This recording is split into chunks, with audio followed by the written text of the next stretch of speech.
What's up, guys? How are you? You guys doing all right? Feeling good? Hey, my name is Rob. I'm the student pastor at Crossroads Florence, and I love Florence, but so shout out to Florence. Maybe you're watching at a different site. We're one church with a lot of different locations, and I am just excited that you are here. If you've been with us, you know this. If not, it's okay. You picked a great week to show up. We're in a series called Don't Go Alone, and we're going to continue in that today. I'm curious, how many of you guys, maybe you just played it for the first time, or maybe you've never played it at all, have played this game, What Are the Odds? What are the odds? If you haven't played it, that's okay. I'm going to explain it here in a second, but I'm wondering if here in the room, is there somebody that would come up and play a game of What Are the Odds with me? Here's the thing you need to know. The odds are set at 1 out of 3. 1 to 3 is the odds, and I'm not telling you what it is. Not going to tell you what it is. Right here. Come on up. Come on up. Come on up. Come on up. Real quick. Hello. Hello. Tell everybody your name. I'm Charlie. This is Charlie. Charlie, we're playing What Are the Odds today. So What Are the Odds is essentially like a dare game, if you don't know. And the odds are 1 out of 3, which means on the count of 3, you and I are going to say a number 1, 2, or 3. And if we say the same number, you have to eat what the internet has called the most sour candy ever created. Okay. And this is the way you're supposed to play, and a lot of people get this wrong. If we say 2 numbers and they add up to 3, they add up to the biggest number, then I have to do the thing. So I will have to eat this. So everybody get ready to count us down from 3. 3, 2, 1. 1. Nothing happens. We're safe. We're both safe. Thank you, Charlie. Give him up for Charlie. He did a great job. Actually, hey, somebody take these sour candies. There you go. You can have them. Make sure you eat them after service. Don't ruin the service by eating that now. I don't know if you've played that game before, but can I tell you, that game has gotten me in a ton of tough situations. It's gotten me in some trouble. Just a few weeks ago, how many of you guys, make some noise if you were at summer camp with us this summer? We love camp. I got to go up to Bowling Green where we have our summer camp. I got to go up to that same place a week before our first camp to help out with a different summer camp. So I was up there with a bunch of different churches, and I was with a group of my friends helping out with the program they were having. And one day, like you and your friends maybe have done at camp, and if you haven't, you should go to camp. You're going to love it. We went to Starbucks on campus. There's a Starbucks at Bowling Green where you can get a drink, and I am a big Starbucks guy, so I need my coffee. So my friends and I, we go to Starbucks on campus, and we're standing in line, and this place is busy. Like, there are hundreds and hundreds of high schoolers just like you ordering coffee, and there's like 3 college-age girl baristas who are stressed out and fed up and angry, and they're working so hard. There's like a bunch of mobile orders coming in. The store is filled with people. My team and I, we all go through, and we start to order our coffees, and we all get our coffees after like 20 minutes of waiting, which isn't their fault. They were really, really busy. We all get our coffees, and I look at all my friends' drinks, and all of my friends had some sort of writing on their cup. Like their cups had like a heart drawn on it, or a smiley face, or like a have a great day. And I look at my cup, and there's nothing written on my cup. There's nothing. And all of my friends had something written on it but me. Needless to say, I'm furious. And I feel unloved, uncared for, unseen. And so I just tell my friends about it. I tell them, I'm like, guys, this sucks. Like, why do you think I didn't get one? And one of my friends just doesn't skip a beat. Her name is Sarah. Sarah says, Rob, what are the odds that you go complain to the baristas that your cup doesn't have any writing on it? I can't tell you how much I did not want to do this. So I said 1 out of 50, 5-0, thinking, like, there's no way I'm going to have to do this. We count down from 3. Immediately, we both say 14. And I'm a team player. I'm not going to back out if I lose. So I take my cup with no writing. They are swamped and swarmed with people. And I go up to the register, and I just stand there waiting on one of them to notice me. And all my friends are, like, laughing in the back of the room. Do you guys have friends like that who just laugh in the back of the room at you doing stupid things? And I'm just standing there, and all of a sudden, this college-age girl who is just working so hard, she just goes, sir, I'm sorry, did you need something? Is something wrong with your drink? And I go, I'm sorry. I'm really sorry. The drawings on the cup, Is it something that, like, is it because, do you like the customers more? Is that why you do it? Do you guys just do this? Is it based off who makes the drinks? Like, I'm just wondering, every one of my friends got something written and I didn't. She looks at me like I'm an idiot because I am. Like, I'm embarrassed and I'm standing there like wondering like what she's gonna do about this. And this like really kind barista is like, do you want me to write something on your cup? Like it's a madhouse around her. And she's like, do you want me to stop what I'm doing and do that for you? And I say, yes, please. She proceeds to draw what is the most like pitiful, zero effort smiley face. I think it was a frowny face. Like she didn't want me to have a good day. And I don't blame her. It was awkward, it was brutal, and I did not go back to that Starbucks ever again. I haven't been to that Starbucks, and I probably will never go. Actually, yesterday, I went to Starbucks around here, and like it came full circle. They drew like a portrait on my drink for me. It was like Snoopy, and it was really cool. But my friends made me look like an idiot, and I let them do it. I don't know if you've ever looked stupid because of your friends, but it happens to me all the time.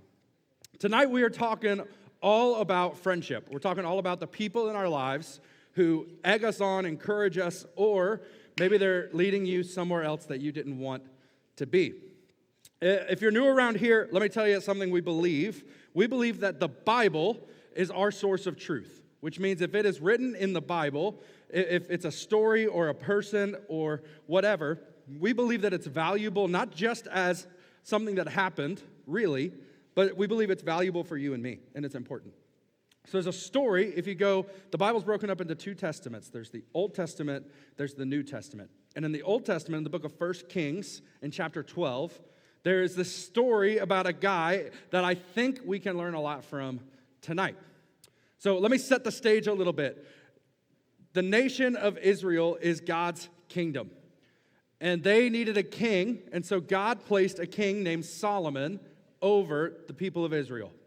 And Solomon was really, really wise. He was a good king, but one of the things that is true about Solomon as a king, as a leader, is he was kind of a jerk. Like Solomon didn't treat people well. He made some good decisions as a king, but he didn't treat people with kindness or empathy. And the people of Israel really did not like King Solomon as a person. Well, Solomon gets old and he dies, and he leaves the kingdom to his son. His son doesn't have a very popular or cool name. His son's name is Rehoboam. Rehoboam becomes the king of Israel, and his dad before him was a mean guy. Everybody with me? So the people of Israel, when they find out they have this new king, Rehoboam, they go up to him and they're like, hey, dude, you are the new king, so you're in charge, but listen, your dad, he's a jerk.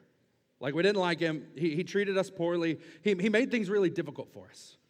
So the people of Israel tell Rehoboam, their new king, if you will treat us better than your dad treated us, if you'll be kind to us, if you'll take care of us, we will do whatever you want.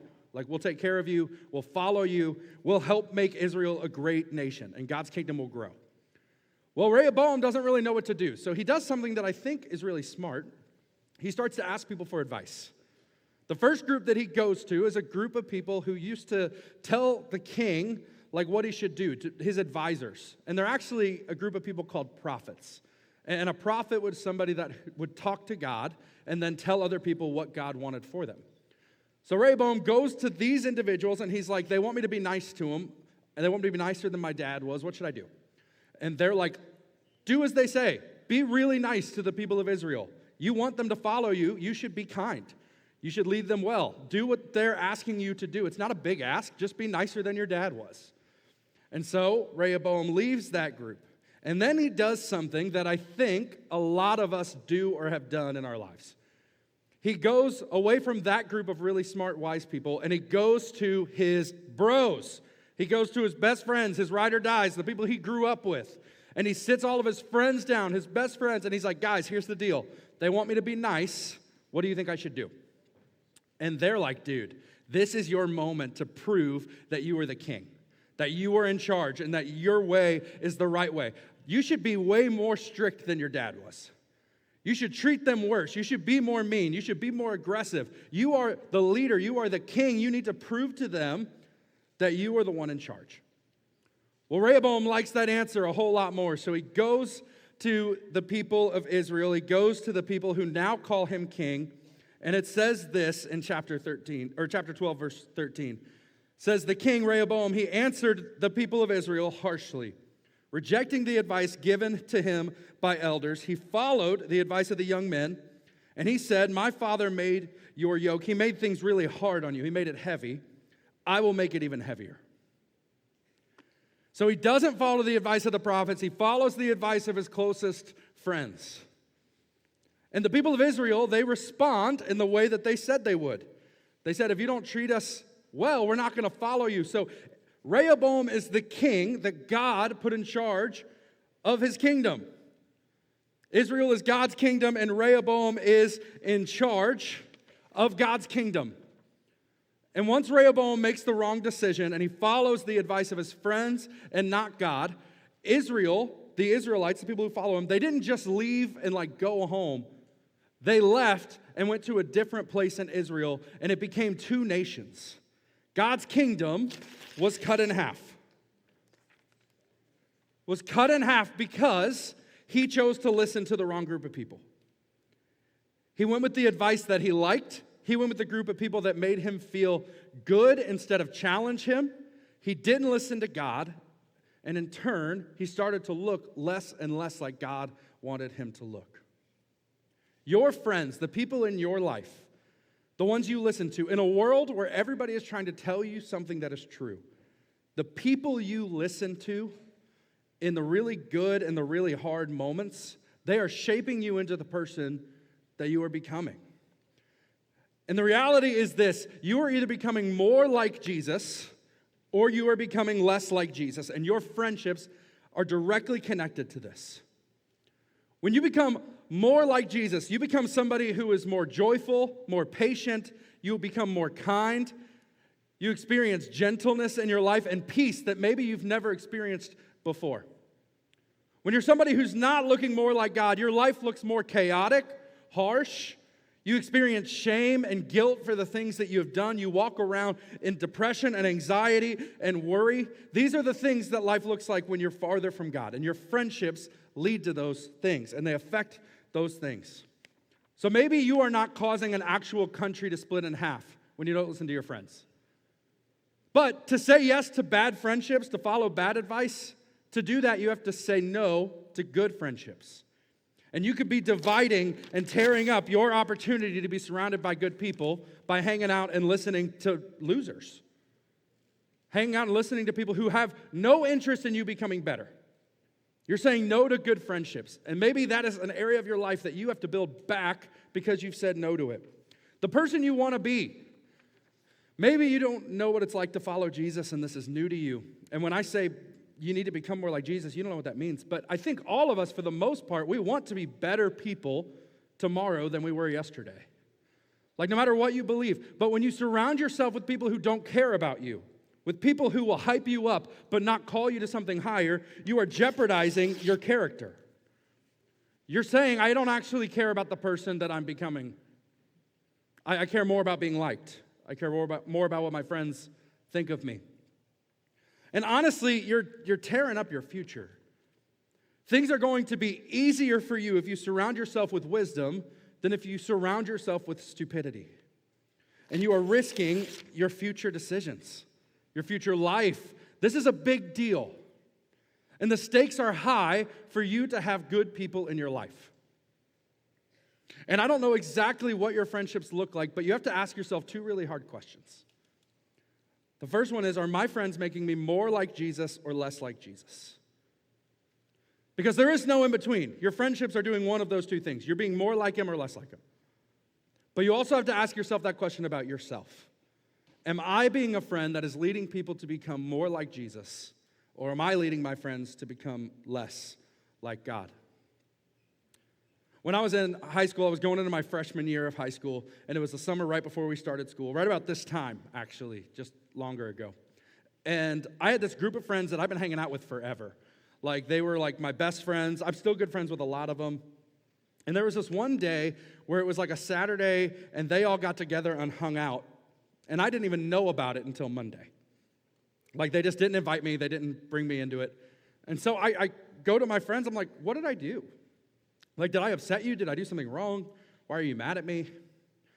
And one of my friends, he was really honest with me. He's still a friend of mine today. He says, honestly, Rob, we got our hands on some weed that we wanted to try, and we figured that you would just want no part of it, so we left you out. Most of the stories I tell are about how I've done something really stupid or bad. But in that moment, I'm actually pretty proud of this. Not that I made them feel bad. That wasn't my goal as a friend. But I think you have to ask yourself, am I the kind of friend that's at least making my friend group think about what they're doing? Like, there's a lot of people who just make decisions that are good or bad, and they don't care about what anybody else thinks. But you have the opportunity to be a friend that just challenges your friends into making different decisions. Maybe they'll still make the wrong one. I don't know.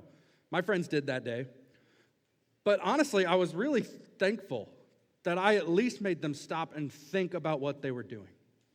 So are you that friend to somebody else? Are you a friend that's making them stop and think about the choices they're making, the road they're going down? Better yet, do you have friends in your life that make you stop and think? Are your friends making you stop and go, is this better for me or worse for me? Is this better for us as a group of friends, or is this going to be more difficult for us in the long run? Again, if you have friends, I think a lot of us do this. We surround ourselves with people that are just going to hype us up. You have to have people in your life that are going to call you higher. Because if your friends don't challenge you, encourage you to grow, make you a better person walking away from an interaction with them than when you walked up, then what is that friendship good for? For you or for them? And if you're the kind of friend that's leading people astray, then I'm telling your friends right now, they need to think about their friendship with you. And there's room for growth, there's room for grace, there's room for us to become more like Jesus today. I had a teacher in high school. He was the vice principal of our school. He did the morning announcements every day. And he would always be the one who was on the mic. And I hated it because he annoyed me to no end. And every single day, he would do like the Pledge of Allegiance. He would then tell us all about, like, here's what's for lunch today, and here's what's happening after school. And the last line, he said it every single school day from my first day of freshman year till right before I graduated at the end of my senior year. He would say this line to close the announcements. He would go, and remember, if you can't change the people around you, change the people around you. And I thought that was the dumbest thing I've ever heard. We used to say it in the hallway in a stupid voice, like to make fun of him.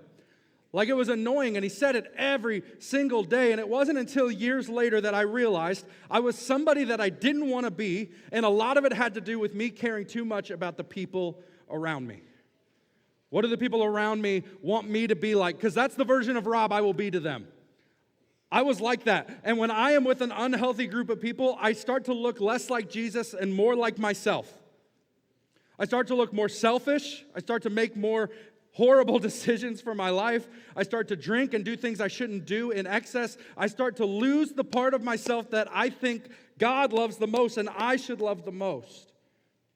But when I'm surrounded by a group of friends that is good, they don't just hype me up. They don't just say, do whatever's fun, do whatever feels good, do whatever you think is best for you. They say, Rob, you're better than this. And God wants more for you than this. He doesn't want you to tear up your life. He wants you to be better than you were yesterday, today. And guys, can I tell you that is true for you? Like if you are sitting wherever you're watching from, whenever you're watching this, if you are sitting here and you're thinking to yourself, I want to be better tomorrow than I am today. I want to be more like Jesus, and maybe you don't know what that means, but you want to be a better person who experiences joy and peace and faithfulness and becomes more gentle. If you want that in your life, who you surround yourself with matters. Now, here's what I don't want. I don't want you to walk out of this room and be like, that Rob guy said that all my friends suck and we can't be friends anymore. That is not what I said. Some of you do need to make that decision. You do have friendships that suck and they do need to end. I think that's true. But I think the beauty of God is that there are second chances and there is nobody who is too far gone to be loved by God and be changed by the story of Jesus. Which means maybe you just need to have some really hard conversations with your friends. Next week, as we continue in this series, we're talking all about conflict. We're talking about how there are spaces where you can have hard conversations with people and grow together. The other thing that I know is true is that there are people in here, I'm not just assuming that all of you have terrible friends or that you're a terrible friend.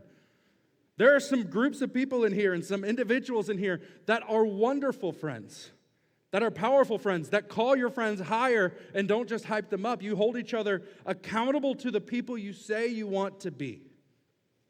My challenge to you guys is find the people who are looking for that and bring them into the fold.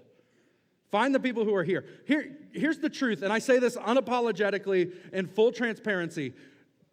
Crossroads students, the times where we get together, we're not just like an after-school club. We're not just some place for you to go and have a blast. We're not just some place with a bunch of babysitters who like to talk to you after somebody comes up and talks first. We're none of those things. We are the church, and the church exists as God's plan to make God's kingdom grow, and that only happens when honest, good, trying to be like Jesus people get together and try and do it more. And we are here and we exist, and we want you to look more like Jesus. And I think there's a lot of people that maybe don't know what it looks like to look more like Jesus, or this is the first time you're hearing it. You are exactly where you're supposed to be because this place is designed to make you look more like Jesus. Everything we do is to make you look more like Jesus. So lean in. When you guys go to your C groups after this, lean in because that might be the place where those good friendships are for you. And sadly, it's also true there are some friendships that are not for you anymore, and you're going to have some really hard conversations. But I'm telling you, on the other side of saying yes to good friends and no to bad friendships, you are going to find a faith and a community and an opportunity for growth, the likes of which you have never seen. And Crossroads students will never look the same, not because we are so great and wonderful, but because God works in good friendships, and it changes everything. So the truth for you tonight is this. If you can't change the people around you, change the people around you. Pray with me. God, I am thankful. I am thankful for the good friends you've put in my life. The ones who have called me higher and challenged me and come back for me when I have made stupid decisions. God, I pray right now for the students who are being changed into the people you don't want them to be from bad friendships. God, I pray for those bad friends that you would bring clarity to them, the ability to grow and to turn and change their ways. Or God, I pray for boldness for the student that has to walk away from a friendship that's not good for them. But God, more than anything, I pray that you would change our lives and our stories through our friends so that we can help as many people as possible know, find, and follow you and look more like you tomorrow than we do today. This is our prayer, Jesus. It's in your powerful name. Amen.